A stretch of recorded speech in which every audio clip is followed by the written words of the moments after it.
नमस्कार दोस्तों, आप सबका स्वागत है मेरे यूट्यूब चैनल के ऊपर। दोस्तों, कल हमने डाटा पॉइंट्स के हिसाब से एनालिसिस किया था कि मार्केट के अंदर जो एक सपोर्ट रहेगा वो मूविंग एवरेज के बेसिस के ऊपर 20 डेज के मूविंग एवरेज के ऊपर आपका सपोर्ट मार्केट ले लेगा। क्यों? क्योंकि मार्केट के अंदर इक्विटी में बाइंग चल रही थी। किसकी? एफआईआईज की। और एफआईआईज ने शॉर्ट पोजीशंस भी क्लोज करी थी और साथ में उन्होंने लॉन्ग पोजीशंस भी बनाई थी। तो ये चर्चा जो है हमने अपने कल वाले वीडियो में किया था इस वाले में।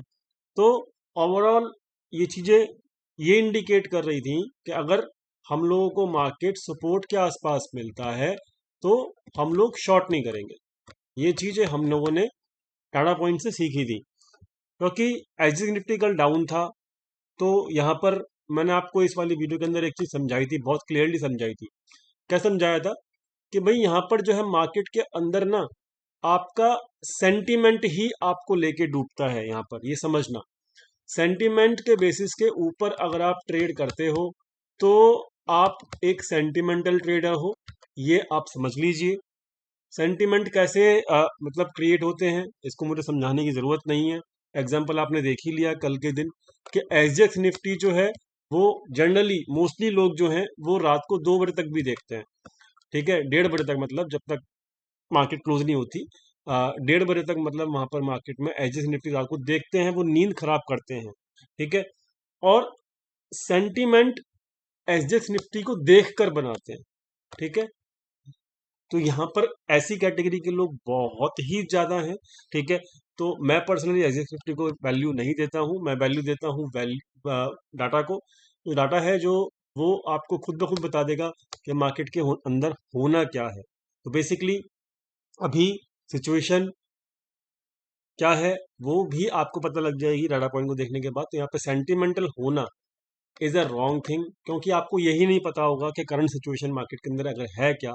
तो फिर आप सेंटिमेंट के बेसिस के ऊपर, जैसे आज कल खूब बेरिश सेंटिमेंट थे मार्केट में, आज सुबह मार्केट खुलते के साथ ही सब लोगों ने यहाँ पर मोस्टली बेरिश पोजीशन बनाई। ठीक, और मार्केट जैसे ही खुला वैसे ही ऊपर चला गया और अच्छी खासी कैंडल बनी आज। तो सपोर्ट के आसपास मार्केट मिला हमको, जैसे हमने डिस्कशन किया था। Please please please sentiment basis के ऊपर या एसजीएक्स निफ्टी के बेसिस के ऊपर ट्रेड करना छोड़ दीजिए। क्यों? क्योंकि उससे कोई फायदा नहीं है। फायदा है आपके करंट मार्केट के डाटा पॉइंट्स के बेसिस के ऊपर, और वो चीज हम आपको अपने चैनल के ऊपर दिखाते हैं।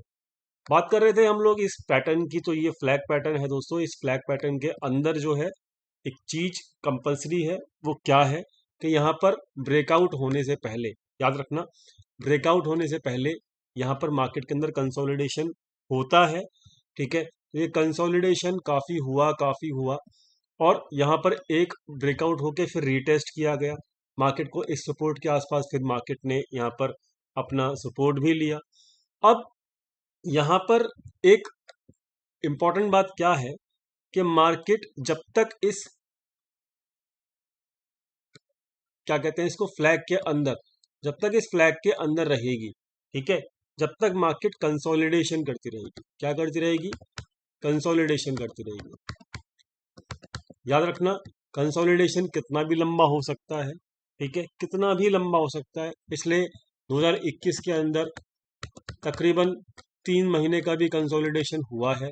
ठीक है, इस बात का भी ख्याल रखना। तो मैं यहाँ पे ये कंफर्मेशन नहीं दे रहा हूँ कि यहाँ पर कंसोलिडेशन कितने लंबे तक चलेगा, लेकिन मैं आपको एक चीज़ समझाने की कोशिश कर रहा हूँ कि यहाँ पर ये कंसोलिडेशन भी कंटिन्यू हो सकता है। लेकिन किस केस में कंसोलिडेशन कंटिन्यू होगा, ये बात समझना, जब वापस मार्केट किसी भी कारणवश, हो सकता है वो न्यूज़ के कारणवश हो, ठीक है, या किसी भी और रीजन की वजह से, बेसिकली न्यूज़ की वजह से ही मार्केट ओवर रिएक्ट कर देता है।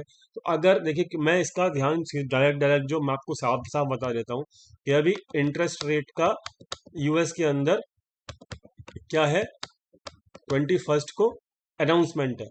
ठीक है, 21 को, और न्यूज के बेस, कल इन्फ्लेशन डाटा की न्यूज की वजह से गैप डाउन खुला था। तो another news is on the way. कौन सी वाली?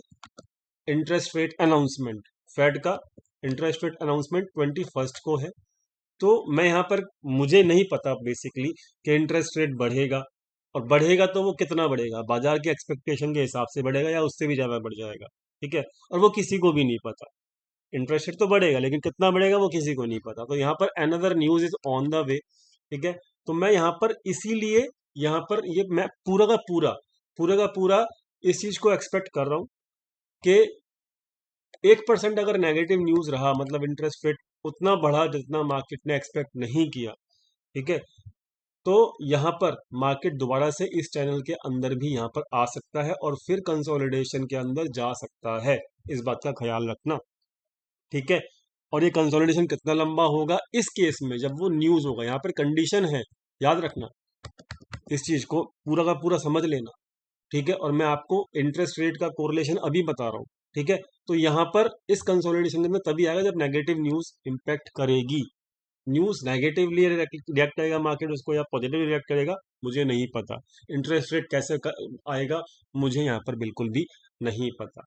लेकिन ये मत समझना मार्केट बियरिश फेज में चला गया या फिर मार्केट ये हो गया वो हो गया, ऐसा मत समझना, क्योंकि यहाँ पे मार्केट की जो सिचुएशन है वो ये है कि अभी मार्केट ने ये ब्रेकआउट देने की कोशिश की है, लेकिन इस यहाँ पर न्यूज इम्पैक्ट जो है वो मार्केट को अभी उड़ने नहीं दे रहे हैं ज़्यादातर, ठीक है।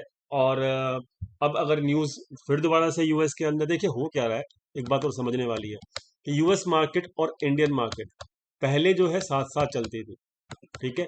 जैसे यूएस मार्केट बिहेव करेगी वैसे ही इंडियन मार्केट बिहेव करेगी, लेकिन जो फंड का फ्लो है, जो फंड फ्लो है वो यूएस मार्केट का एकदम नेगेटिव है, जिसकी वजह से मार्केट अभी भी 17% से 18% डाउन है, ठीक है, यूएस मार्केट्स की। लेकिन इंडियन मार्केट की जो मतलब ओवरऑल जो इंडेक्स है वो अब केवल और केवल ऑल टाइम हाई से, ठीक है, ये यूएस मार्केट के ऑल टाइम हाई से 17 to 18% डाउन है इंडेक्स।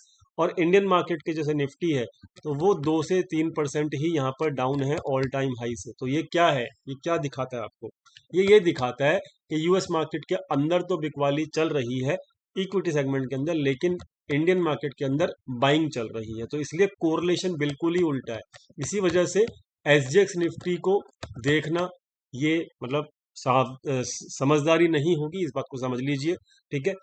तो इसलिए यहाँ पर अपोजिट ही मार्केट चल रहा है और हमारा जो इंडियन मार्केट है वो इस वक्त इंडिपेंडेंट चल रहा है, ग्लोबल मार्केट से अलग चल रहा है।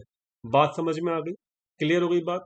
तो ये बहुत इंपॉर्टेंट है और इसको आपको समझना चाहिए, इसको इंपॉर्टेंस देनी चाहिए अभी तक, ठीक है। इसलिए एजिस निफ्टी के ऊपर आप टाइम वेस्ट बिल्कुल भी ना कीजिएगा, ठीक है। तो ये मैंने न्यूज का इम्पैक्ट कवर किया है। अगर न्यूज का इम्पैक्ट नेगेटिव आया, मुझे नहीं पता कैसा आएगा, तो ये इस चैनल में रिएक्ट करेगा, ठीक है। अदरवाइज अदरवाइज हम जानते ही हैं कि ये इसके पोल को ये हाई ब्रेक कर चुका है, ठीक है, और लगातार इस पोल के ऊपर हाई के ऊपर 2 दिन लगातार क्लोज कर चुका है। तो टेक्निकली मार्केट को ऊपर जाना चाहिए, ठीक है। तो ये मैं आपको पहले ही क्लियर कर चुका हूँ पुरानी वीडियो के अंदर।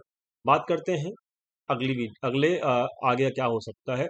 8 मिनट हो चुके हैं, फटाफट से 5 मिनट के अंदर अपना डाटा फिनिश करते हैं। तो अभी टेक्निकली तो ये बुलिश है, लेकिन न्यूज के इम्पैक्ट की वजह से आगे कुछ भी हो सकता है।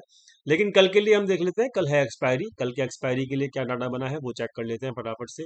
तो मैंने आज आपके लिए समअप कर दिया है पूरा एक 26 अगस्त से, जब से नई एक्सपायरी शुरू हुई है फ्यूचर्स की। तो आप यहाँ पे देख सकते हो कि प्रोप्राइटर्स जो है वो इस वक्त 44% उनकी लॉन्ग पोजिशन है, उन्होंने आज भी लॉन्ग पोजिशन बिल्ड की है और उनके पास शॉर्ट पोजिशन है ही नहीं। एफआईआई जो है उसके पास लॉन्ग पोजिशन आज है ही नहीं, मतलब ओवरऑल ओवरऑल मैं बता रहा हूँ आपको, जब से ये एक्सपायरी चालू हुई है शॉर्ट पोजिशन केवल 5% है। तो एफआईआई बिल्कुल बहुत ज़्यादा एग्रेसिव नहीं है फ्यूचर्स के अंदर, इस बात का ख्याल रखिएगा। 5% पोजिशन उनकी हैं, अभी भी हैं शॉर्ट पोजिशन से, लेकिन लॉन्ग इस वक्त नहीं है। डीआईआई जो है, और ये 5% बहुत ज़्यादा पोजिशन नहीं है, ठीक है। डीआईआई के पास इस वक्त लॉन्ग और शॉर्ट दोनों हैं। रिटेल के पास एकदम इक्वल पोजीशंस है, ठीक है, इस बात का ख्याल रखिएगा। तो ओवरऑल जो है सिचुएशन क्या है, सिचुएशन इस वक्त ये है कि बहुत ज़्यादा एग्रेसिव कौन है, केवल और केवल प्रोप्राइटर, उसको छोड़ के बहुत ज़्यादा एग्रेसिव कहीं पर भी कोई भी इंसान नहीं है फ्यूचर में। रिटेल को छोड़ दो, रिटेल का तो कुछ यहाँ पर हम कैलकुलेशन नहीं करेंगे क्योंकि इनके पास दोनों तरफ की पोजीशन सेम है। बाकी जो है यही एक केवल हाई नंबर है जो कि प्रोप्राइटर एग्रेसिव है, बाकी यहाँ पर कोई भी एग्रेसिव नहीं है, सबके सब न्यूट्रल बैठे हैं। किसके अंदर, फ्यूचर्स के अंदर।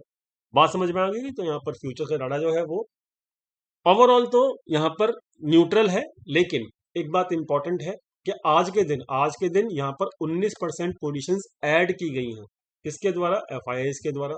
ठीक है, ओवरऑल जो डाटा है, पोजिशनल डाटा जो है वो ये है, लेकिन आज का जो डाटा है वो ये है कि यहाँ पर प्रोप्राइटर्स जो है वो फ्यूचर में बुलिश है और एफआईआई जो है वो फ्यूचर में बेयरिश हो रहा है।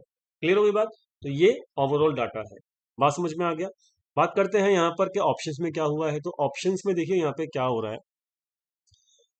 ऑप्शंस में ये हो रहा है कि ये भाई कल के दिन के लिए एक्सपायरी में जो पोजीशंस बनी है वो ये बनी है कि यहाँ पर प्रोप्राइटर ने कॉल राइटिंग पुट राइटिंग दोनों किया है, तो यानी कि ये एक्सपेक्ट कर रहा है कि मार्केट एक रेंज में रहेगी। ठीक है, मार्केट एक रेंज में रहेगी। क्लियर? प्रोप्राइटर ने आज जो है एफआईआई ने पुट बाइंग की है, लेकिन बहुत कम वॉल्यूम, लो वॉल्यूम के साथ है, लेकिन इसकी जो मेन पोजीशंस हैं एफआईआई की वो है कॉल राइटिंग की पोजीशंस, तो ये भी एक्सपेक्ट कर रहे हैं कि मार्केट एक रेंज में रहेगी।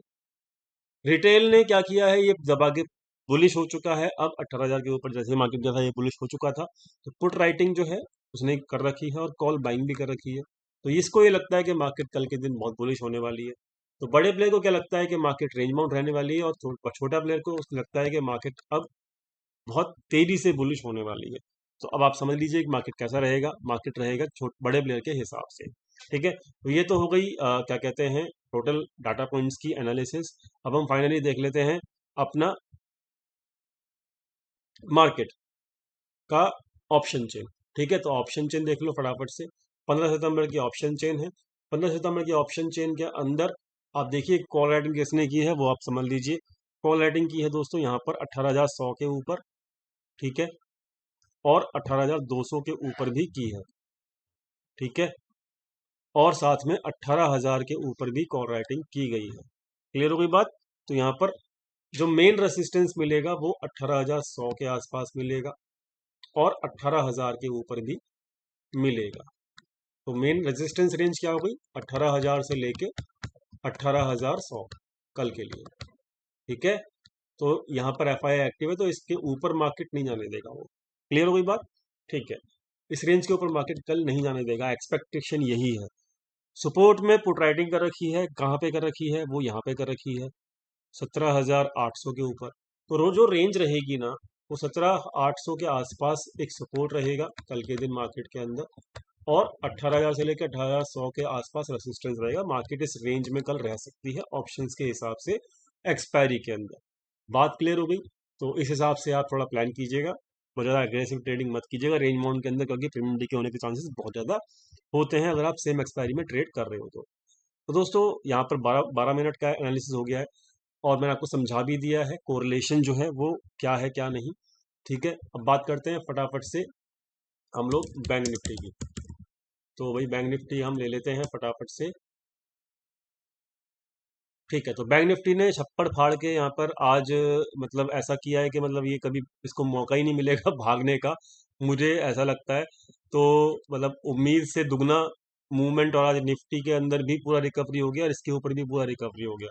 तो आज इसकी जो एक्सपायरी है वो अब देख लेते हैं ऑप्शन चेन के हिसाब से, लेकिन बहुत ज़बरदस्त बुलिश कैंडल है, वो भी वॉल्यूम के साथ है। तो मतलब इसको अंडर एस्टिमेट मत कीजिएगा प्लीज़ प्लीज़ प्लीज़। ठीक है, देखते हैं आगे क्या है सिचुएशन। तो मेरे हिसाब से अब जो एनालिसिस है वो बैंक निफ्टी की क्या है। देखिए बैंक निफ्टी अपने ही मूड में चल रहा है, निफ्टी अलग ही मूड में चल रहा है, तो दोनों का एनालिसिस अलग अलग करना बहुत ज़रूरी है, याद रखना। बैंक निफ्टी और निफ्टी का अलग अलग मूड है। निफ्टी का तो मैंने आपको बता दिया फिलहाल, तो बैंक निफ्टी का समझ लो। बैंक निफ्टी का जो रेसिस्टेंस है ना वो कहाँ पे है वो समझ लेते हैं।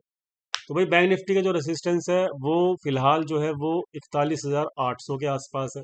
ठीक है, 41,800 के आसपास। ठीक है, ये हो गया 41,800 से लेके 42,000 की रेंज। क्लियर? ये एक रेसिस्टेंस है। और जो सपोर्ट रहेगा, जो सपोर्ट है दोस्तों, सपोर्ट रहेगा आपका ये 41,000 का सपोर्ट है। ठीक है, तो ये सपोर्ट है पहला, और इसके ऊपर अगर सपोर्ट देखेंगे आप तो 41,200 का भी एक सपोर्ट है। तो इस रेंज के अंदर कल मार्केट प्ले कर सकता है बैंक निफ्टी का। निफ्टी का मैंने आपको समझा दिया है। ठीक है, ओवरऑल जो है बैंक निफ्टी बहुत ज़्यादा बुलिश है, क्योंकि बैंक निफ्टी में एफआईआई लोग इन्वेस्ट भी कर रहे हैं। अगर आपको जानना है कि एफआईआई लोग किस तरीके से मतलब किस किस सेक्टर को पकड़ के इन्वेस्ट करते हैं कैसे करते हैं, तो उसके ऊपर मैं आपके लिए वीडियो बना सकता हूँ, कमेंट में जरूर डालिएगा। ठीक है, तो एफआईआई किस तरीके से सेक्टर को पिक करते हैं, आपको कैसे पता लगेगा पहले से पहले कि भाई कौन से सेक्टर के अंदर एफआईआई इन्वेस्ट कर रहे हैं, उसका एक सिलेक्शन वीडियो मैं आपको डाल दूंगा। सैटरडे को अगर आप चाहेंगे तो कमेंट में जरूर बताना, अगर आपको वीडियो चाहिए तो वो आपको बेनिफिट ही करेगी। ओवरऑल एक बहुत सिंपल सा मेथड है, वो मेथड आपको समझना होगा। ठीक है, तो वो मैं आपको डाल दूंगा अगर आप चाहेंगे तो, लेकिन चाहेंगे तो तभी डालूंगा, अदरवाइज नहीं डालूंगा। तो कमेंट में जरूर लिखना कि आपको वो वीडियो चाहिए कि नहीं चाहिए। ठीक है दोस्तों, तो उम्मीद करता हूँ कल की एनालिसिस समझ में आ गई होगी। ओवरऑल एक रेंज के अंदर मार्केट प्ले कर सकता है कल एक्सपायरी के अंदर। तो 15 मिनट हो गए दोस्तों, ज़्यादा टाइम नहीं लूंगा, और कमेंट का वेट करूंगा। अगर आपको चाहिए वीडियो तो कमेंट में डालना, नहीं चाहिए तो बिल्कुल मत डालना, मैं कमेंट के हिसाब से ही अपना डिसीजन लूंगा। दोस्तों कल मिलते हैं टेलीग्राम चैनल के ऊपर, लिंक डिस्क्रिप्शन में दिया हुआ है। Thank you so much for watching this video. Thank you.